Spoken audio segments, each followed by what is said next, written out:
students. This is Miss Z here. How many of you have ever gotten this message that you have to request access for a Google Doc that your teacher is giving you the link for? It's so aggravating. And then you request access and never hear anything back. This is because you are in your personal Gmail account instead of your HISD account. I've had several students have this problem and they wonder how they can get access. This is the key right here. You have to make sure that you're in your HISD account. You can see here that I'm in my personal Gmail account.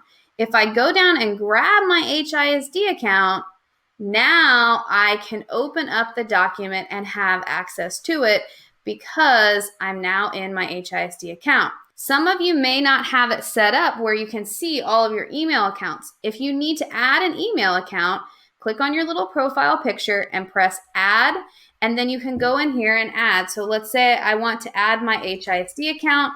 I would call it HISD, choose a little picture, and press add. And you'll see all your accounts in here that are linked, and then press add that person. Then when you go up here, you'll be able to see all of your accounts that are in here. So if you get this request access block, don't request access. Your teacher probably will not give you access because you're supposed to be in your HISD account. Instead, go up here and check to make sure you are in your HISD account. That will save you a lot of time and aggravation. Thank you so much for listening. And as always, email me if you have any questions. Have an awesome day.